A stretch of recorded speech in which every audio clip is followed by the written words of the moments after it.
Now, pay attention at the back, please. Thank you. Percent. From the Italian per cento, meaning for 100. So, a percent is a number out of 100, and so, in mathematical terms, it is impossible to have a percentage that is greater than 100. 100% is one whole. You know, you can't have 125%. You know, look at that. It's ruining my whiteboard. It's ugly. Are you all following me? That's what we say to maths, isn't it, video games? Because, as anyone who's played any of the games in this list will know, it is of course possible to go beyond 100%. Whoever invented percent obviously just didn't find the hot cocoa and Oedipus Rex levels in Crash Bandicoot 3 Warped, did they? And now they're just jealous. Often you'll get super secrets hidden away in games, optional levels or bosses you don't need to finish in order to 100% complete the game, but are there for players who want to go above and beyond, players who are so skilled their gaming ability sails far beyond the grasp of something so primitive as mathematics. Here are 7 games you can finish beyond 100%, if you're good enough. First up, it's Crash Bandicoot 3 Warped, a game that blazed through my childhood with its impeccable platforming, varied level design, vibrant visuals, and at times, rock-hard difficulty. There were multiple tiers of having finished Crash Warped, and these tiers sort of dictated the social standing at my school. Well, the social standing among my group of friends who used to spend every lunchtime hanging out in the back corner of the canteen anyway. You had story finishers, people who'd beaten all the numbered levels and kicked Cortex down a hole and thought that meant they'd finished the game.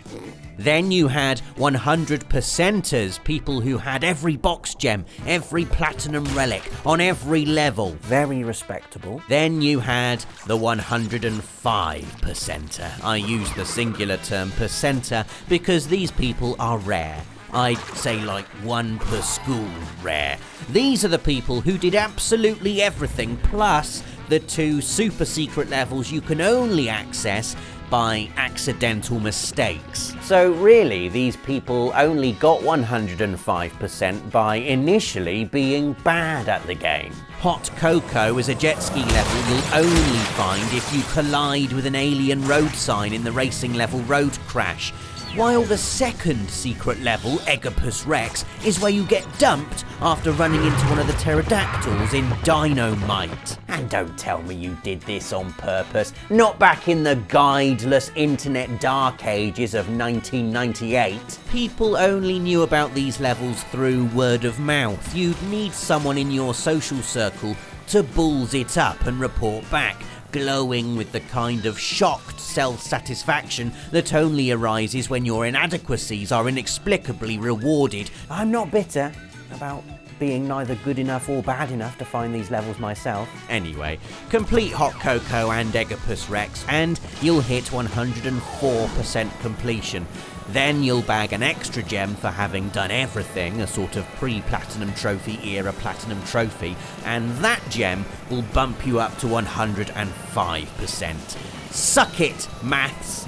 Next up, we've got Burnout Paradise, which is an absolute dream for players who love zipping round an open world, finding hidden routes and collectibles. This game is so thoroughly designed. For instance, the barriers you need to smash are often strategically placed so as to coax you along secret routes, often ending in jumps and or billboards to smash through, and naturally you'll need to break through every gate, land every jump, and punch through every billboard for 100% completion. So then, how do you do the mathematically impossible and go beyond 100%? You shift gears into online mode, achieved with a simple tap of the D-pad.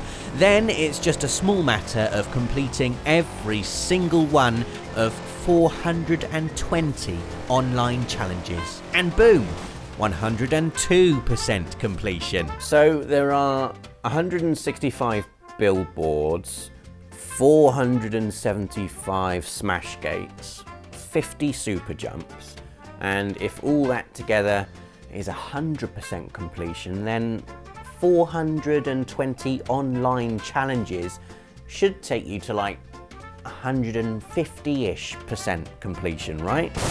Shut up, maths! Next up, we've got Fez, with its mysterious final completion stat of 209.4%. Now, this is the generally accepted highest completion stat you can get in Fez if you do absolutely everything in the game.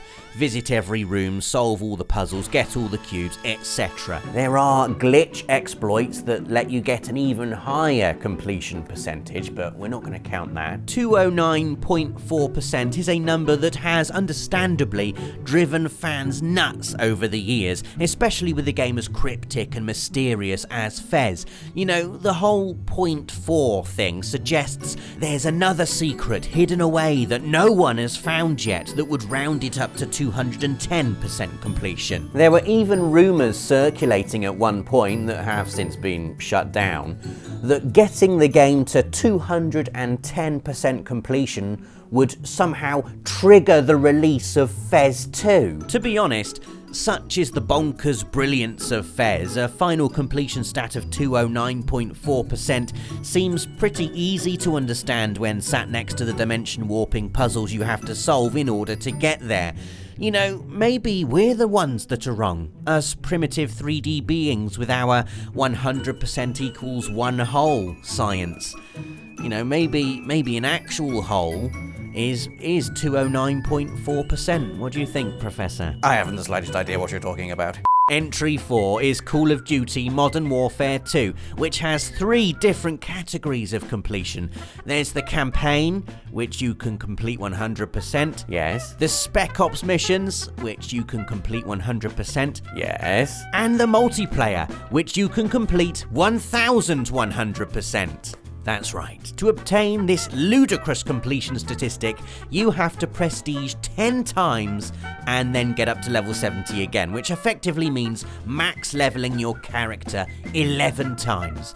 I don't really fancy working out how many hours that would take, especially when you apply my average KD ratio. Alright, I don't fancy you working it out either, but for those of you who have attained this monumental level of completion, I'll leave it with you to decide which sounds cooler. Telling people you've hit prestige 10 times, or telling them you've completed Modern Warfare 2's multiplayer 1,100%. Spyro the Dragon is up next, all footage taken from the Reignited Trilogy because, well, it gives me another excuse to play it, doesn't it? And this is the first game I ever 100%ed. I've told people that many times on the channel, and whenever I do, I'm often met with a derisive response that goes something like, "Ha! Well, you haven't completed it 100% then, have you? Because if you had completed it 100%, you'd know to say you've completed it 120%. You're right, my mistake. Back in the day, I completed Spyro the Dragon 120%. To do this, you need to find every gem, hunt down every egg, free every dragon, complete every infernal flying level, and topple every boss. Do this, and you'll attain 100% completion, which gives you access to Nasty's Loot, a bonus level that's essentially the game saying, go on then, fly about as much as you like and have loads of gold and purple gems, you've earned it. It's an amazing level. You essentially just fly higher and higher until you've hoovered up all 2,000 gems that are scattered about the place. Yum yum yum, no rings to fly through, no archways, no time limit, no rage quit inducing nearly impossible glides, just free open flying and scorching the odd thief in an aeroplane. Do this and you'll attain the magical 120% completion. That's 14,000 gems, 80 dragons, 12 eggs. I feel fired up, Bob, and I'm happy for the Dragon World, of course. Our 6th entry is a game long overdue a mention in the Friday features. Say hello, Castlevania Symphony of the Night, an all-time PlayStation great and arguably one of the best action-adventure platformer puzzle RPGs ever. And possibly the only action-adventure platformer puzzle RPG. Symphony of the Night is also quite a difficult game, and one that tracks your completion by how many rooms in the castle you've discovered and completed. The inverted castle effectively doubles the amount of rooms, leaving the final total at an intimidating 200.6%. That's a total of 1,890 rooms. I saw a heartbreaking post online while researching this video from someone stuck on 200.5% completion. They'd found 1,889 rooms. They were desperately asking where the final missing room was. The first response was basically just, I'm sorry. I'm so sorry. Here's what the map looks like for reference. The only way you're going to find which one room you're missing is by going through the thing, room by room, and checking them all off against your own game. Unlucky person with 200.5% completion. I mean, you've still finished it, haven't you? Who cares about that 0.1% of the game you haven't done? You know, just leave it. It's fine. Okay, this final entry is beyond hardcore. No one is going to have done this. If you have, don't even bother commenting because no one will believe you. The Binding of Isaac Rebirth. More specifically, The Binding of Isaac Afterbirth. More specifically, The Binding of Isaac Afterbirth Plus. You can get 1,000,000% completion in this, considering the amount of times you have to play through this hard-as-nails game just to 100% complete the flipping thing. The mind doesn't so much boggle at the requirements to hit 1,000,000% as sink into a well of never-ending despair. Just get every item, find every secret, complete your bestiary, and then just pray, I think. The trophy for achieving 1,000,000% is aptly named Just Stop, which tells you something about the dedication required. Then, I've heard there's a level above this, where if you get 1,000,000% on 3 save files, you get an unofficial 3,000,000% completion level. And while you go and do that, I'm off to land on every planet in No Man's Sky. And that is why you can never have a percentage greater than 100. Has anybody been paying attention to a single thing I've said? And there you go, 7 games you can complete beyond 100%. Let us know if you've achieved any of these in the comments, or if you can think of any examples we've missed. Give us a like if you enjoyed the video, and click the notification bell to make sure you never miss another Friday feature. Thanks for watching, and see you next week. For the players.